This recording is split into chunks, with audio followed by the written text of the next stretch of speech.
Je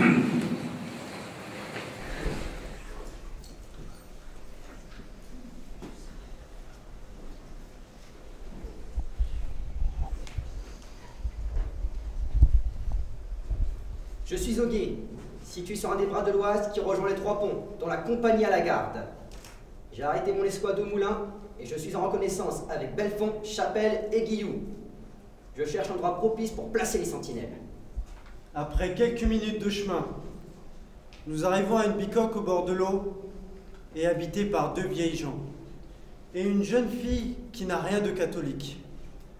Je me renseigne auprès d'eux et leurs réponses sont très embarrassées, ce qui me décide, après quelques instants, à les faire quitter la cabane.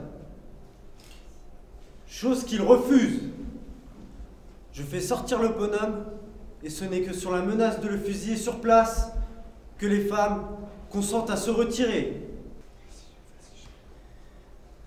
Je charge Chapelle et Belfond de les conduire au commandant qui va les cuisiner sérieusement. J'ai eu le nez creux, car ils ont été déclarés suspects et évacués avec un convoi de prisonniers. Cette petite histoire m'a laissé une drôle d'impression. Quand je pense que si j'avais eu foi dans les paroles de cet individu, nous étions tout simplement tournés par les Hulans et égorgés en 5 secs. Cet homme se disait garde forestier, et il connaissait à fond les environs. Il m'avait complètement monté le coup avec de forts renseignements. J'aurais dû le faire fusiller sur place, mais les deux femmes m'ont fait pitié. J'espère malgré cela qu'il a été puni sévèrement. Enfin, après cet incident, et après avoir inspecté la maison, nous nous installons le mieux possible, en liaison avec le reste de l'escouade. Restez au moulin.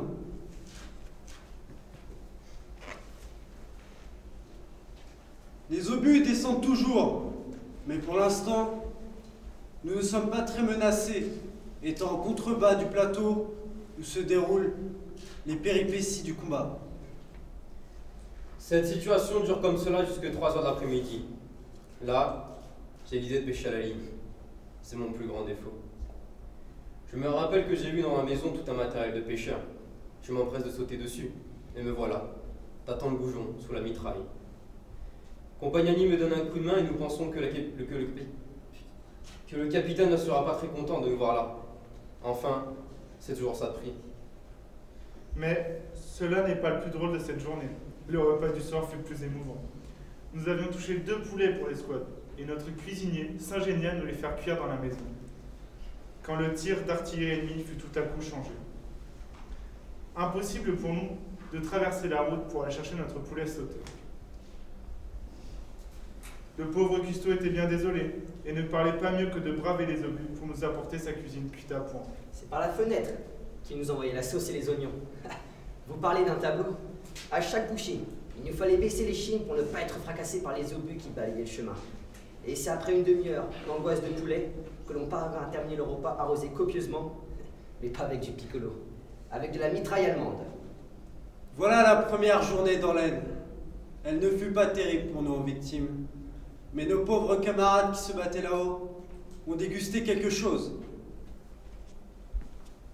Notre tour viendra demain, et je ne penserai pas à tâter la brème. Cette journée est mémorable.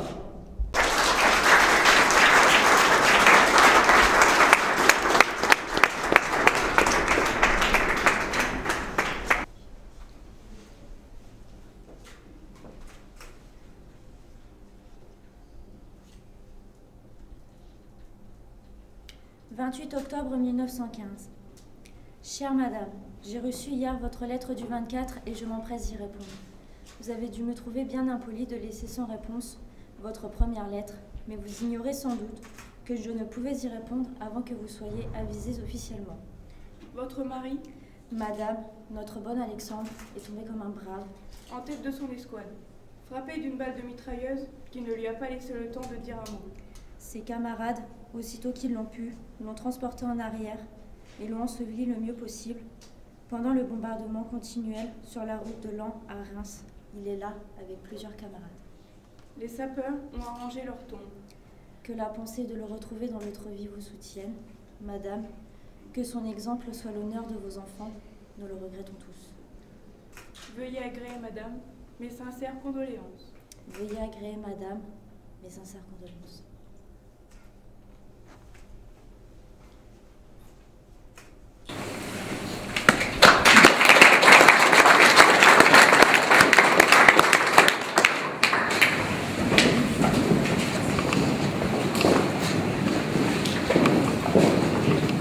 Ma chère Yvonne, je suis heureux de pouvoir t'envoyer cette petite lettre et te faire part de mes impressions. J'ai eu le bonheur de faire ma première communion de captivité ce matin dans la modeste salle servant de chapelle. Je t'assure que j'ai bien remercié le bon Dieu et la Sainte Vierge de m'avoir gardé à votre affection. Quelle joie ce sera pour moi de vous revoir après les épreuves que nous subissons en ce moment. Ce matin, à la messe, M. Lemonnier nous parla du respect humain, la peur de l'homme comme il l'appelait. Dans un sermon bien senti, il nous disait la honte que nous devions avoir de ce respect humain en tant qu'homme, soldat, chrétien. C'était très bien. La santé va bien. Mes blessures au bras ne me font pas trop souffrir et sont en bonne voie. La main, elle ne veut pas bouger, et quand je la relève, elle retombe. Heureusement que la Sainte Vierge arrangera cela comme elle l'a si bien commencé. J'en suis content car, quoique pouvant me lever et me remuer un peu, les journées me paraissent longues malgré les livres de toutes sortes mis à notre disposition. Je suis bien soignée et la nourriture est suffisante. Tu peux en juger du reste. Le matin, à 7h30 et à 10h, café au lait, pain beurré. Le midi, soupe, viande et légumes. À 3h, café au lait, pain beurré. Le soir, soupe ou légumes, pain beurré avec saucisson. 1er novembre, c'est aujourd'hui, la Toussaint. Que des souvenirs cette fête me rappelle. Je m'ennuie un peu de ne pas recevoir des nouvelles de France. Mais elles ne tarderont pas à venir. Je n'ai pu encore prévenir tante Henriette ainsi que monsieur David. Ce sera pour la semaine prochaine, car je ne peux écrire que 4 cartes et 2 lettres par mois. Tu vois, tu es gâté. Les 2 lettres seront pour toi. Je t'enverrai régulièrement 2 lettres par mois la première et la 3e semaine. Je sais que les lettres sont longues à parvenir en France, mais par contre, elles sont assez vite pour revenir. Il faut que je te prévienne, si quelquefois tu avais l'intention de m'envoyer un colis, de ne pas y joindre de tricot ni de papier dans l'intérieur du colis. C'est défendu expressément. Bon courage, chère Yvonne. Prie bien pour ton petit frère et présente mes respects à notre mère et bonjour à la communauté. Bon baiser à maman et bonjour aux amis. Ton frère qui t'embrasse comme il t'aime. Jean.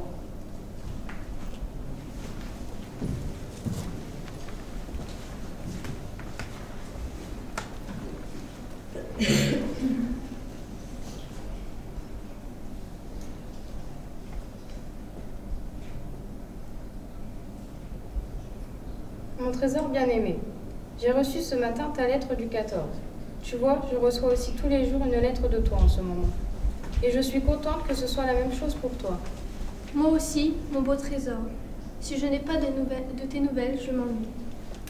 J'ai vu que tu étais enrhumé. Surtout, fais bien attention à toi, mon beau petit. Je renvoie aujourd'hui un petit paquet par la poste contenant une boîte de dragées mentholées, une bonne paire de chaussettes.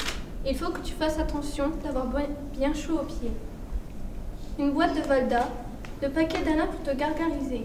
Mais surtout, ne pas mettre plus d'1 cuillère à café pour la valeur d'un verre d'eau. Et mettre de la ouate bien autour de ton cou, mon beau trésor. Je pense que tu as mis de la teinture d'ouate sur ta poitrine, petit ange. Enfin, mon petit ange, mon petit... Fais bien attention. Je n'ai pas trouvé de pruneaux comme je voulais ici. Mon petit père et la vieille te feront une caisse bientôt et t'en mettront dedans. Dire que voilà bientôt 7 mois que tu es là-bas, mon cher petit. 7 mois et déjà le jour où tu partais si courageusement, je te vois encore, mon petit ange adoré. Sur le siège près du chauffeur, me rappelant de la tête pour un dernier baiser. Combien de fois ce geste m'est-il revenu à l'idée? Et ce n'est jamais sans les larmes aux yeux que je m'en souviens. Mon beau petit, oh, je t'aime si tu savais. Le soir, quand nous serons tous deux, tu me feras des contes de guerre et tu me raconteras tous les incidents que je connais pas. Et je t'écouterai en frémissant. Je te bécoterai bien fort et tu me souriras, mon beau trésor, en me disant ta joie d'être réunis à nous tous. Oh mon petit, avec quelle ivresse, je prendrai dans mes 2 mains ta jolie tête et je la couvrirai de baisers bientôt. Mais quand? On me disait tantôt qu'on aurait fini de se battre pour la fin avril. Si cela pouvait être vrai.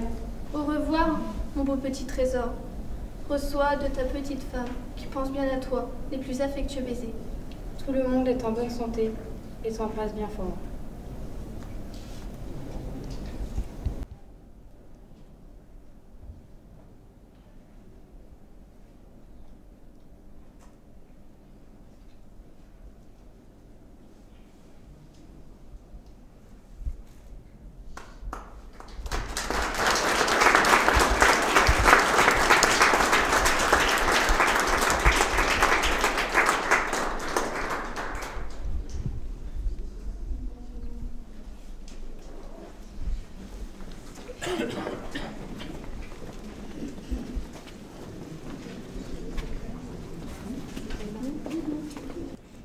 Un poilu, ayant fait toutes les batailles, tombe exténué de fatigue aux abords de Château-Thierry.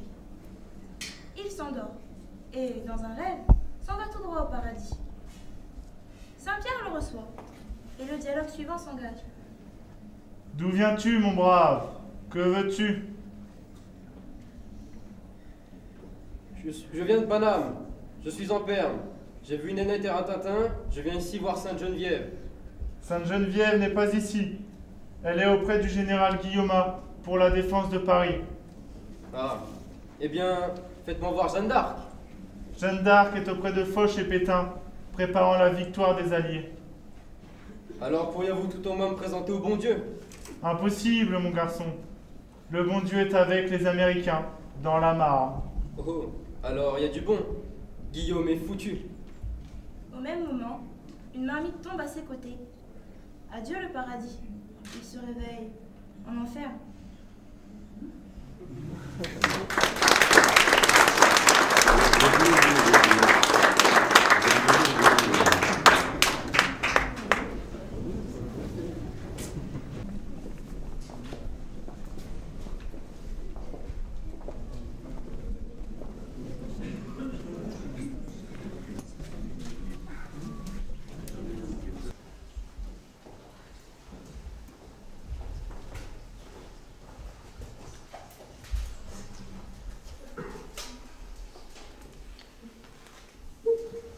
Ce matin de juin, nous examinions notre position avec le sergent Prado. À notre gauche, et à peu près un demi-kilomètre en avant de notre première ligne, se trouvait un massif isolé de petits arbres. Ce bosquet devrait constituer un bon emplacement pour un peloton de mitrailleurs en cas d'attaque ennemie. Je ne crois pas. Je ne crois vraiment pas. Il restait planté là avec obstination, en secouant la tête. Je ne lui ai pas répondu aussitôt. J'ai fait comme si je n'avais rien entendu. Je crois que vous feriez bien prendre plusieurs hommes pour les creuser une nuit rocher là-bas. Je ne ferai pas ça, mon lieutenant. Ce massif se voit comme le nez au milieu de la figure. À tous les coups, les Allemands, vous pensez qu'on y a mis des hommes et vous m'armitez à tout va. Je m'y attends depuis ce matin. Je suis désolé, mais je crois que vous avez compris mes ordres. Bien, mon lieutenant.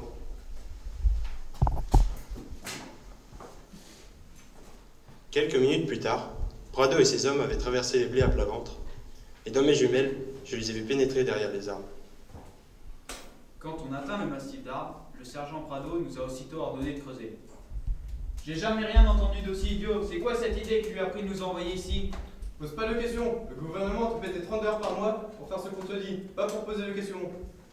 Il sait donc pas que les Allemands nous ont vu ramper jusqu'ici, il les prend pour des crétins ou quoi? Tu ferais mieux de te mettre à creuser et d'économiser ta salive. Tu n'auras qu'à m'écrire une lettre. C'est là que le premier obus a frappé à droite du massif. On s'est tous aplatis contre le sol. On est resté allongé comme ça un moment. On espérait que ce serait un obus au hasard. Mais en quelques minutes, le massif s'est retrouvé bombardé de tous les côtés.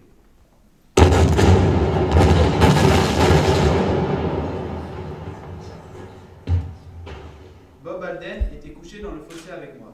Comme il avait les yeux tournés, je ne voyais que leur blanc. Il avait les paupières qui battaient sans arrêt et les lèvres toussées. Et puis Roland Gears a rampé jusqu'au fossé et nous a rejoints. Bob s'est retourné et a essayé de lui parler. Gears s'est penché en avant pour approcher son oreille de la bouche de Bob et entendre ce qu'il disait, juste au moment où un obus atterrit en plein milieu du fossé où on était tous.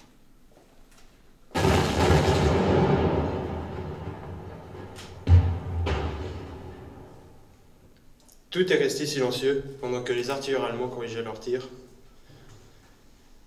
Puis, des quantités d'obus ont commencé à vriller et siffler dans le ciel pour venir s'écraser dans les arbres où leurs explosions étaient épouvantables.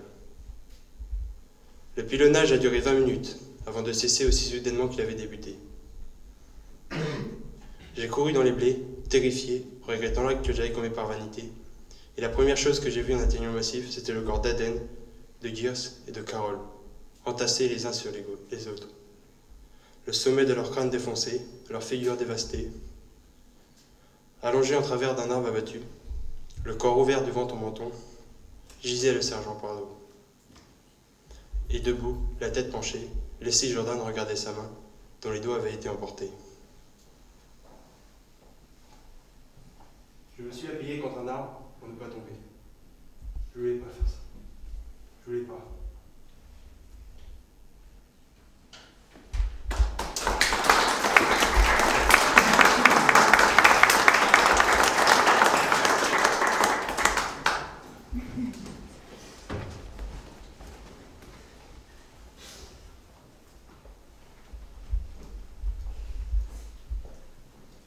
Sors de ce trou de but!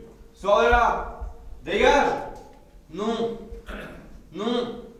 J'avais le corps qui s'agitait dans tous les sens, comme quelqu'un qui a la danse de Saint-Guy. Mes mains tremblaient et mes dents n'arrêtaient pas de claquer les unes contre les autres. Espèce de salopard! Salopard de lâche! Il s'est mis à envoyer des coups de canon, des coups avec le canon de son fusil. Sors de là! Je vais pas plus loin, j'en peux plus! Salopard de lâche! Le lieutenant Fairbrother est arrivé. Qu'est-ce qui se passe ici? Je suis sorti du trou à quatre pattes et je me suis mis debout face à eux. Je voulais dire quelque chose, mais je n'y arrivais pas. J'ai commencé à reculer lentement. Reste où tu es! Mais j'ai continué de reculer. Salopard de lâche! Et puis il a levé son pistolet et visé ma tête. Reste où tu es! Je voulais rester où j'étais. Je n'arrêtais pas de me dire, si je reste pas où je suis, il va me tirer dessus. Sûr et certain. Mais impossible. Je continuais de reculer. Il y a eu un silence. J'entendais mes dents qui claquaient les unes contre les autres. Elles jouaient une musique. Reste où tu es! Je me disais à moi-même, reste où tu es, bon sang, il va te tirer dessus. Alors, je me suis retourné et je me suis mis à courir. Et à ce moment-là, j'ai entendu la détonation du pistolet.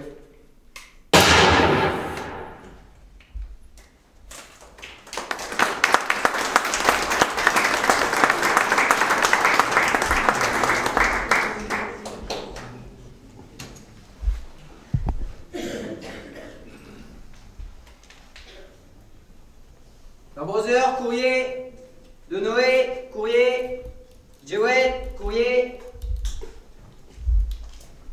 Mon cher amour, quel plaisir et quel soulagement que de recevoir tes lettres. Te savoir en vie est devenu mon unique priorité. J'attends tous les matins quelques nouvelles de toi. Je fais le guet sur le pas de la porte, dans l'impatience qu'une lettre arrive et m'annonce que rien ne t'est arrivé et que tu es sain et sauf. J'aimerais que tu m'écrives le plus souvent possible, pour moi, mais aussi pour les filles qui se font beaucoup de soucis pour leur père. Marie est très angoissée à l'idée d'être loin de toi et se confie rarement. Aujourd'hui, elle n'est pas allée à l'école. Je préférais la garder auprès de moi. Elle est adorable et prend son rôle de grande sœur très à cœur. Quant à Jeanne, elle a grandi vite et a soufflé ses 3 bougies dimanche dernier. Elles sont tout pour moi, et ce sont grâce à elles que j'arrive à vivre loin de toi. Je suis fière de ce que nous avons construit, fière de nos filles, mais aussi de notre amour qui s'est renforcé de jour en jour. C'est le premier Noël que je passe sans toi, et même si je fais tout ce que je peux pour que les filles passent un moment inoubliable, il y a toujours un manque pour elles comme pour moi.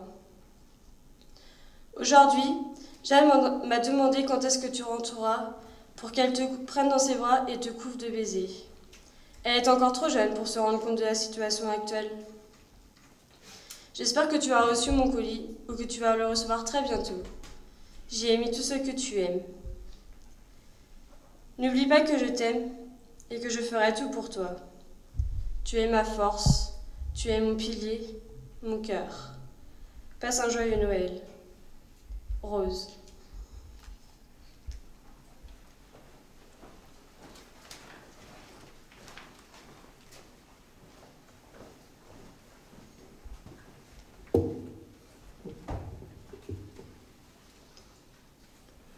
On entendait les moteurs au-dessus de nous qui bourdonnaient comme des raboteuses d'une scierie dans le lointain.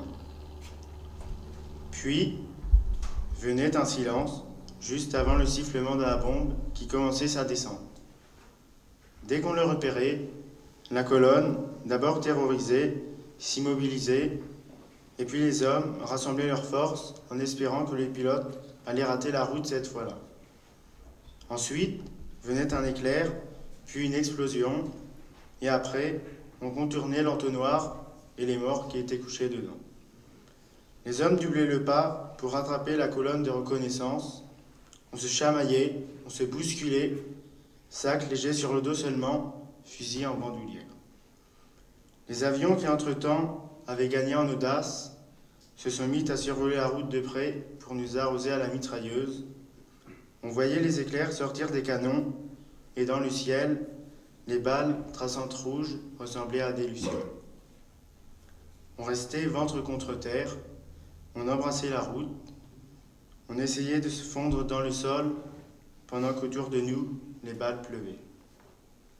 À l'aube, on a atteint Soissons et on a lancé l'attaque.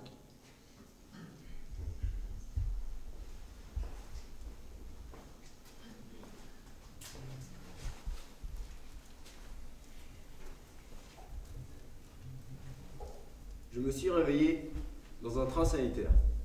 J'avais les yeux qui me brûlaient et mal à la poitrine, et je sentais des élancements dans la jambe. D'où j'ai été étendu, je pouvais apercevoir de temps en temps des bouts de campagne françaises couvertes de coquelicots et de moutarde en fleurs. À un moment, j'ai entendu la rumeur des voies et le fracas des locomotives quand on a fait halte dans une gare sur le trajet. Je me suis rallongé et j'ai refermé les yeux. Le wagon peu désinfectant et le sang séché et aussi l'odeur que dégagent des hommes qu'on a enfermés ensemble en grand nombre.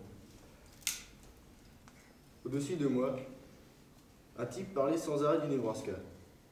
Sa main qui pendait de son lit était d'un blanc un peu gris, et ses ongles viraient au bleu.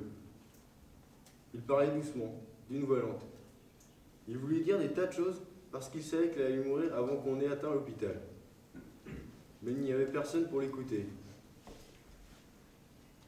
On était étendus là, la plupart en silence, et on pensait chacun à son propre malheur, comme des moutons qu'on vient de castrer, trop fatigués pour que le juré nous soit un soulagement. On fixait bêtement le plafond, on jetait un coup d'œil entre les portes vers la jolie campagne qui fleurissait partout.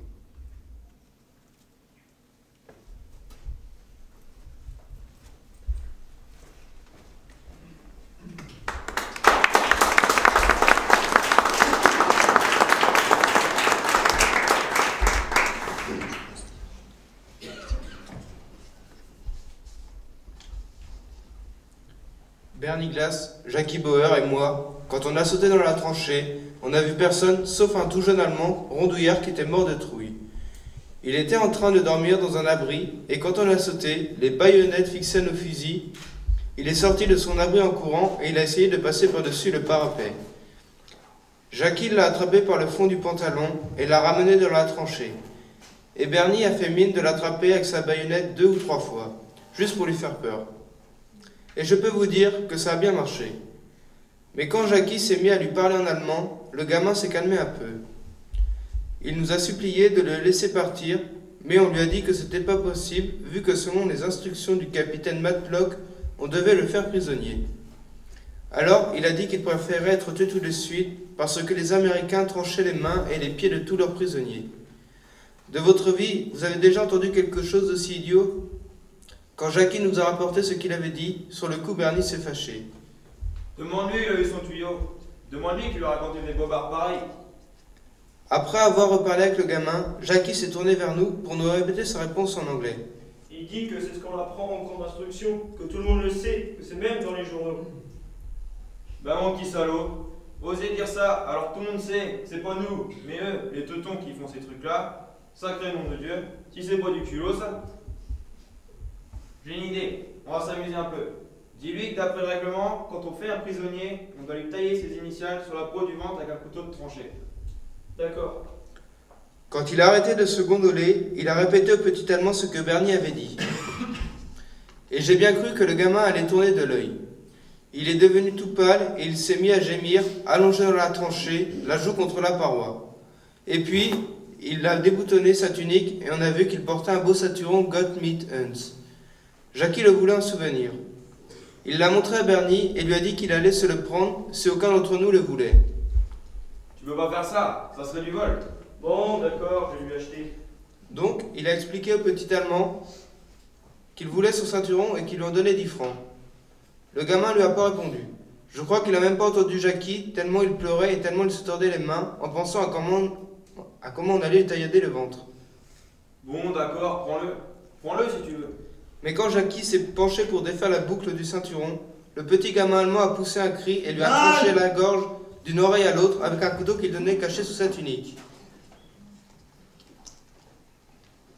Quand j'ai vu Jackie Brouwer tomber, et ses artères qui crachaient le sang contre la paroi de la tranchée, comme un poulet à qui on vient d'arracher le cou, ça m'a tellement surpris que je suis resté planté comme un imbécile pendant que le gamin allemand escaladait le parapet et partait en courant. Au bout d'un moment, j'ai repris mes esprits et je me suis mis à lui courir après. J'aurais pu lui tirer dessus facile, mais c'était encore trop bien pour cette ordure. Quand on l'avait traité de façon aussi correcte, en lui proposant de lui acheter son ceinturon plutôt que de le prendre, ce qu'on aurait pu faire sans aucun problème. Il a presque réussi à me faire perdre mon souffle, mais j'ai fini par le rattraper. Je lui ai enfoncé ma baïonnette dans le corps une fois, et puis deux, et puis encore. Et après, je lui ai frappé le crâne avec la crosse de mon fusil. C'était un sale coup de traître, couper la gorge de Jackie comme ça. Jackie, c'était l'homme le plus régulier que j'ai jamais connu, et il n'aurait pas fait de mal à une mouche tant qu'il pouvait l'éviter. De le voir la tête presque tranchée, et ses yeux, ce qui prouve bien qu'on ne peut pas faire confiance à un teuton. Je sais que moi, j'ai jamais laissé une seule chance à un Allemand après ça.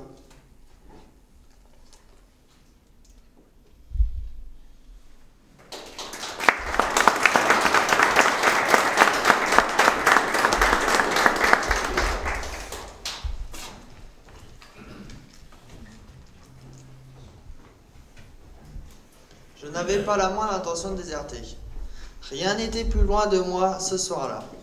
Mais l'après-midi, j'avais rencontré une serveuse dans un café, pendant que j'étais en permission au village. Et elle m'avait promis de me retrouver plus tard au bord du canal. Donc, après l'extinction des feux ce soir-là, j'ai discrètement quitté le campement et passé la sentinelle de garde sur la route. Annette, ou quelque chose comme ça. J'ai jamais bien réussi à comprendre son nom exactement. M'attendait comme elle a dit. On a marché bras dessus, bras dessous, le long du canal. Et puis on s'est assis dans l'herbe. Je ne savais pas quoi dire, et elle non plus. Alors, on est resté comme ça, enlacés, à respirer les fleurs d'aubépine et à écouter l'eau du canal qui clapotait contre les roseaux. Puis, la lune est apparue, et on s'est étendu dans l'herbe. On est resté dans les bras, l'un de l'autre, toute la nuit. Mais juste avant l'eau, on s'est séparés. Moi qui allais retrouver ma compagnie, et elle qui se tenait dos à la haie, en me faisant signe de la main.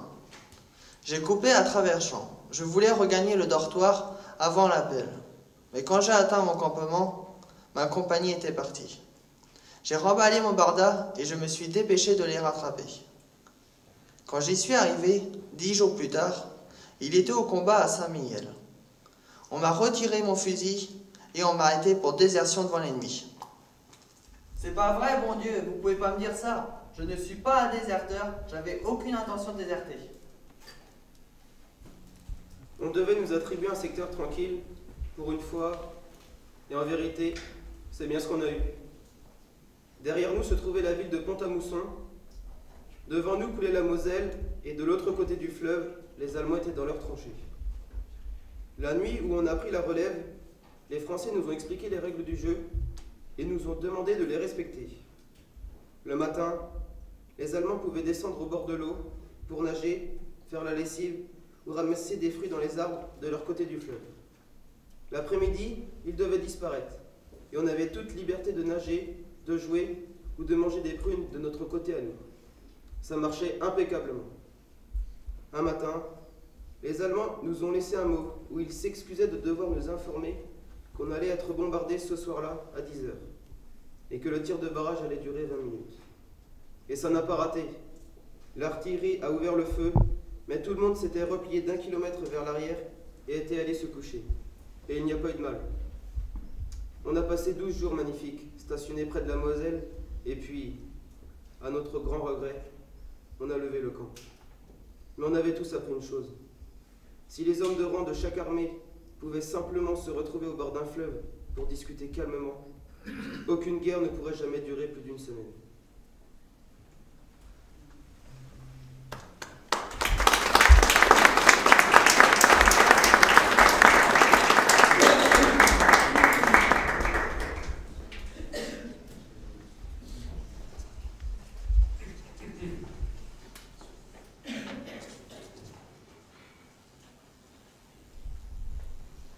Mon cher Thomas, tu es ma chair, mon sang, celui que j'ai mis au monde, celui qui m'a fait découvrir les joies de la vie. Tu me manques terriblement, et le fait de te savoir au milieu des tranchées de la guerre, sur le champ de bataille, me fait extrêmement peur. La boule de l'angoisse m'a envahi. Les obus font d'énormes trous dans le sol. Tu observeras de près cette terre que je compare à mon cœur. L'obus fait d'énormes trous, des trous béants, qu'on n'en voit même plus le fond. Tu dois ressentir la faim, le froid et le désarroi.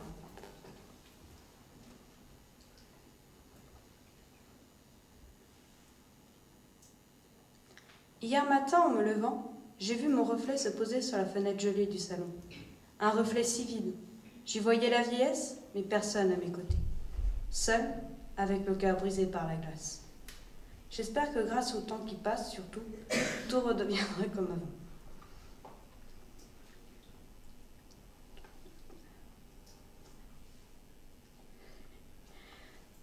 Je t'attends impatiemment, nous fêterons ton retour comme lorsque nous étions unis. Cette guerre ne se finira-t-elle jamais? Elle a fait tellement de ravages. Qui en ressortira vainqueur, vivant? Ta mère qui t'aime.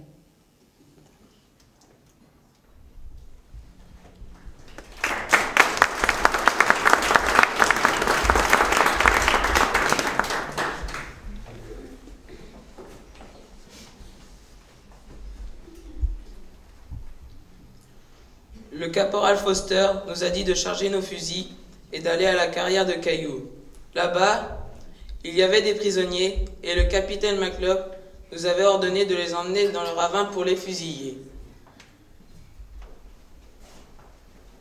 Je le ferai pas. Je peux peut-être tuer un homme pour me défendre, mais tuer sur un être humain de sang-froid, ça non, je le ferai pas. Tu vas faire ce que te dit le capitaine. Tu auras droit au conseil de guerre. Et quand ils t'auront attaché au poteau, te diront dessus pareil. C'est peut-être ce que tu veux? Je le ferai pas. D'accord, c'est toi qui vois. Et tu pourras pas dire que je t'aurais pas prévenu. Alors, on a pris nos fusils et on est allé à la carrière. Il y avait environ une vingtaine de prisonniers, pour la plupart des gamins qui avaient sur leurs joues un duvet blond tout fin. Ils étaient au centre, blottis les uns contre les autres, les yeux qui bougeaient nerveusement dans tous les sens. Ils se parlaient à voix basse, sur un ton apeuré, le clou incliné vers l'avant, trop frêle, on aurait dit pour supporter leur poids de leur casque. Ils avaient l'air malades, affamés. Leurs uniformes étaient râpés, déchirés, crottés de boue. Leurs orteils nus sortaient de leurs broquins. Certains déjà blessés et affaiblis à cause du sang qu'ils avaient perdu, arrivaient à peine à se tenir debout et chancelaient d'avant en arrière. Et puis tout à coup, ce sont mes genoux à moi qui ont faibli. Non, non, je le ferai pas. Le caporal Foster alignait les prisonniers sur une seule rangée. Il hurlait, il jurait, il gesticulait. Pourquoi je refuse pas de faire ça? Pourquoi on refuse pas tous? Si on est assez nombreux à refuser, qu'est-ce qu'ils pourront faire? Et là, j'ai vu clairement la vérité. On est aussi des prisonniers. Nous sommes tous des prisonniers.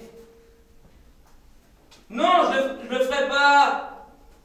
Alors, j'ai jeté mon fusil. Je suis parti en courant, aussi vite que je pouvais, à travers les bois sans trébucher. What? Laisse-le courir, il aura bientôt son compte. Les prisonniers, impassibles, la tête baissée, ne regardaient ni à gauche ni à droite. Le bois avait été nettoyé par les feux d'artillerie. Allez, Allez, on va pas attendre la nuit non plus. Un des prisonniers avait les yeux très bleus et ne paraissait pas du tout effrayé.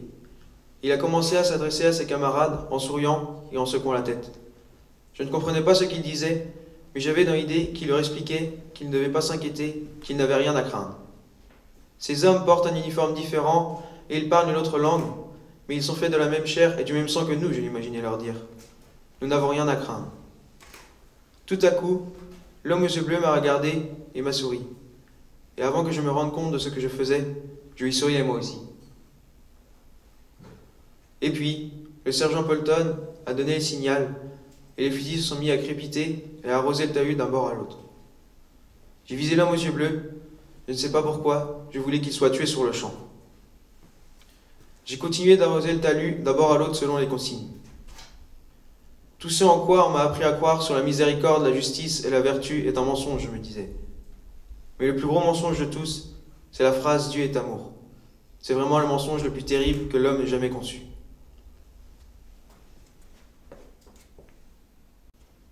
En joue. Feu.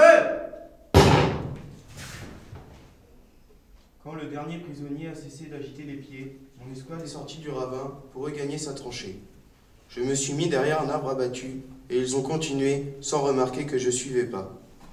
Pendant un temps, je les ai entendus marcher dans le bois, brasser les feuilles avec leurs pieds, mais au bout d'un moment, tout est redevenu silencieux.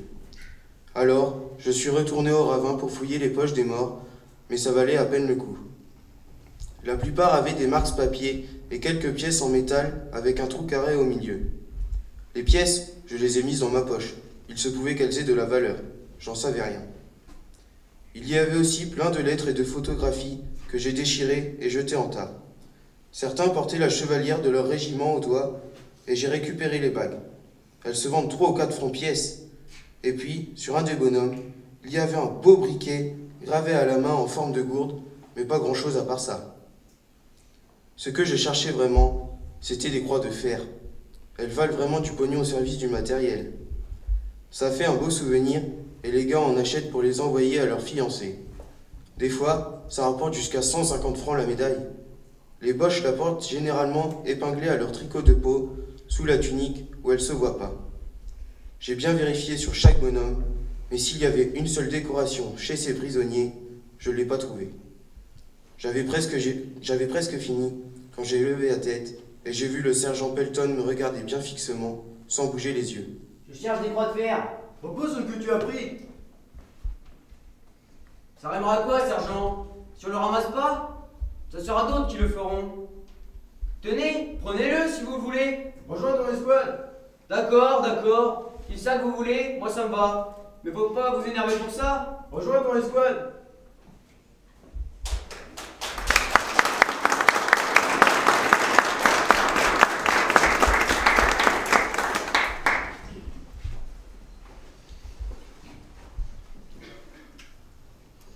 Avant d'être envoyés en France, l'unité était en garnison sous les tropiques.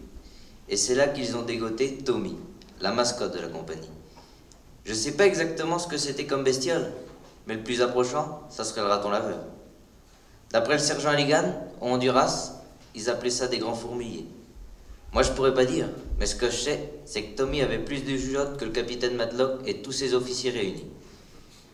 On était tous à dormir dans un abri quand une sentinelle reniflait l'air, s'affolait et donnait l'alerte au gaz.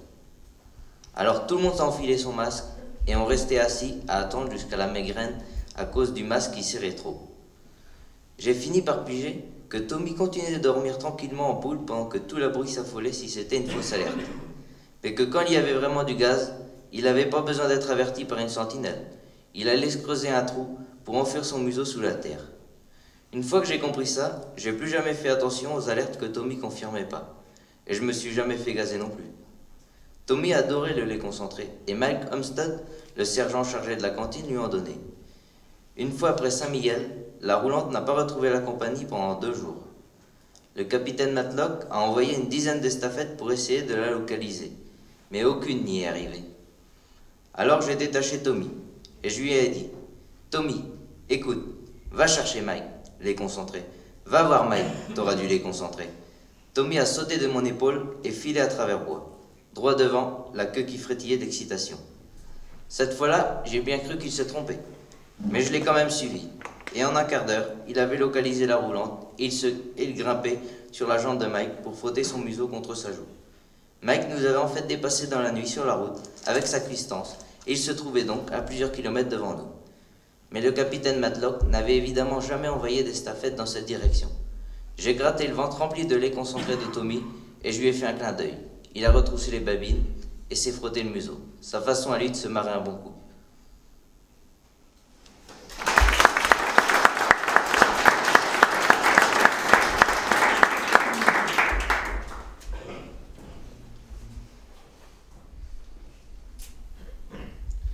Quand je suis sorti des vapeurs de l'éther, je n'ai pas su tout de suite où j'étais. Mais au bout d'un moment, j'ai retrouvé mes esprits et je me suis rappelé que j'étais dans un hôpital et qu'on venait de me couper la jambe.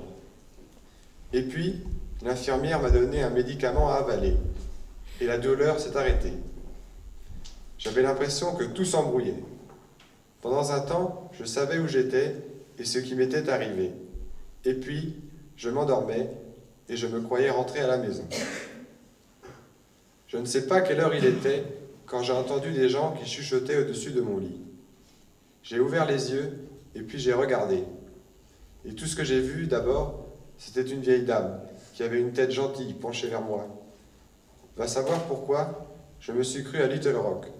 Et j'ai pensé que la dame, c'était une de nos voisines, une madame Sellers, qui était venue rendre visite à maman. Bonjour Madame Sellers, mais comment cela se fait que vous êtes là dans ma chambre? C'est seulement là que j'ai vu les docteurs et l'infirmière debout à côté de la dame, et que j'ai compris où j'étais. La dame n'a rien dit, mais elle m'a fait un sourire bien aimable. Quand j'ai compris mon erreur, je lui ai parlé plus poliment. Excusez-moi Madame, j'ai cru que vous étiez une dame de par chez moi qui tient une pension juste en face de là où j'habite. Trouvez-vous donc que je lui ressemble beaucoup? Oui, vraiment beaucoup. Avec un bonnet et un tablier, personne ne ferait la différence. Alors, j'ai vu à la tête de l'infirmière que j'avais gaffé. Plus tard, j'ai appris que j'avais parlé à Sa Majesté, la Reine d'Angleterre. Quand j'ai découvert ça, j'ai demandé à l'infirmière de bien dire à la Reine que Madame Sellers était une femme respectable, qui avait de l'estime de tout le monde à Little Rock, et qu'il ne fallait pas qu'elle ait honte de lui ressembler. Je suis bonne amie avec la reine, et je ne manquerai pas de lui dire la prochaine fois qu'on se verra. J'en ai plus jamais entendu parler après. Mais mon erreur n'était pas volontaire.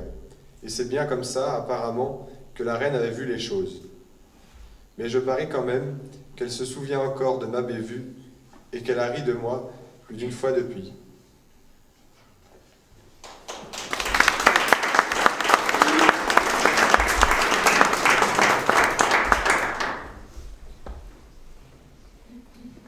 On montait au front, un matin, quand quelqu'un s'est mis à m'appeler d'une voix toute excitée. Allez, allez, tacle! C'était le sergent Ernest, mon ancien instructeur. Au camp, il disait que de toutes ces années de service, j'étais le pire soldat qu'il ait jamais eu à former. Bonjour. Bonjour. Alors, t'as fini par apprendre à tenir une baïonnette correctement? Non, toujours pas. Et le fusil, t'as réussi à savoir t'en servir? Toujours pas réussi à tirer avec sergent, toujours pas. On était de plus en plus loin. Le sergent Ernest a mis ses mains endormies autour de sa bouche, il a crié. Et les grenades, tu sais lancer les grenades? Pas mieux que l'instruction. Ernest a secoué la tête, il a vomi. Bon sang de Dieu, personne t'a encore tué? Bah non, pas jusqu'ici.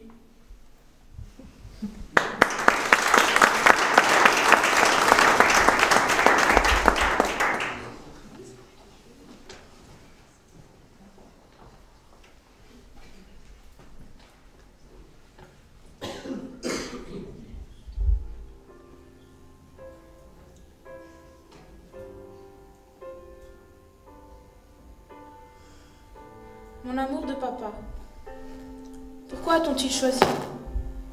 Chaque jour, je pense à toi. Je t'imagine dans les tranchées, lors des bombardements, ces coups de fusil que tu entends, et tous tes camarades qui sont peut-être déjà morts. Sans toi, la maison est vide. Les cris de maman sont forts. Elle pleure de peur que tu ne reviennes pas et reste renfermée sur elle-même. Elle pense à toi chaque minute, chaque jour. Ton absence lui pèse. Elle n'a plus d'espoir. Son cœur est accablé de douleur. Papa, c'est long, très long sans toi. Je pense toujours que la mort se faufile près de toi. Toi qui étais si timide, si réservé. Il doit y avoir de plus en plus de cadavres entassés et rongés par des centaines de rats. Quand je lis tes lettres, des larmes coulent de mes yeux. Papa, à tout jamais gravé dans mon cœur. Je t'aime, ta fille, Marie.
On sera extrêmement bref. D'abord remercier tous ceux qui nous ont aidés. Et comme il y en a beaucoup, on ne va pas citer tout le monde. Juste pour vous dire que c'est vraiment une création totalement originale qui est faite à partir des archives des familles, qui a été enrichie d'un ouvrage qui s'appelle La Compagnie K de William Marsh, et que tous les textes ici sont des textes locaux ou sont des textes qui ont été écrits par des gens qui ont traversé notre département et le front ici. C'est aussi un projet extrêmement original qui a d'ailleurs été validé, c'est le seul projet validé et par la commission française et par la commission américaine du centenaire. Je voudrais juste dire, avant de passer la parole à Yann, que nous vous attendons demain au lycée Jean de La Fontaine à 20h30 pour un spectacle étendu. Vous retrouverez les scènes jouées ici, mais vous en retrouverez d'autres. Que les captations seront disponibles sur la web TV du lycée Jean de La Fontaine, qui s'appelle J de La Fontaine dans YouTube, et qui seront également disponibles sur le site du lycée Rochefeuille. Que Profondeur de Champ se complète de deux expériences photographiques plénoptiques très originales. Et si ça vous intéresse, je vous invite à fréquenter les sites de nos établissements, le site de la Caverne, le site du fort de Condé. Et merci à tous.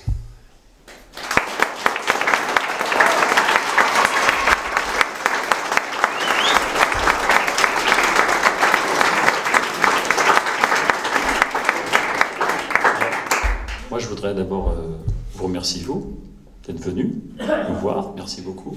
Je voudrais remercier la Caverne pour son accueil, qui a vraiment été fantastique. Remercier le lycée de Château-Thierry qui nous a accueillis, nous qui venons de la Mayenne, vient de loin là, et le lycée de Château-Thierry nous a accueillis merveilleusement bien. Je voulais le signaler ici et le redire parce que je l'ai déjà souligné. Je voudrais remercier mon proviseur qui a fait la route depuis 6 h ce matin, on va dire 6 h. Hein, et qui va rentrer ce soir en Mayenne, et c'est tard, alors que nous sommes en vacances, parce que nous sommes en vacances en ce moment, les élèves sont sur leur temps de la zone A, on est en vacances. Et je voudrais remercier, alors très chaleureusement, mais vraiment très chaleureusement, l'ensemble des élèves de Château-Thierry, vraiment. On n'a pas pu tout voir, nous, parce qu'on était arrivés là, mais on a vu le début, c'était super. Et puis, j'ai une pensée toute particulière pour mes élèves.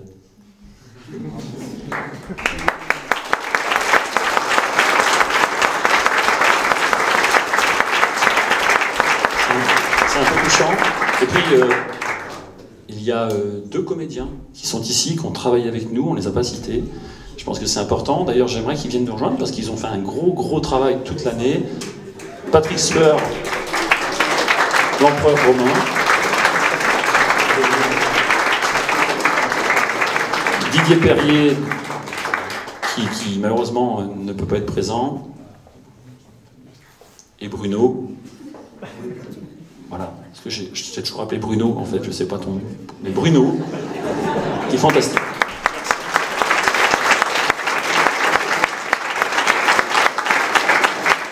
Merci à vous.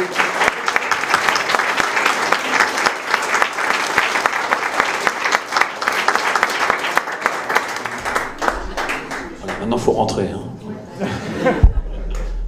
Merci, encore merci.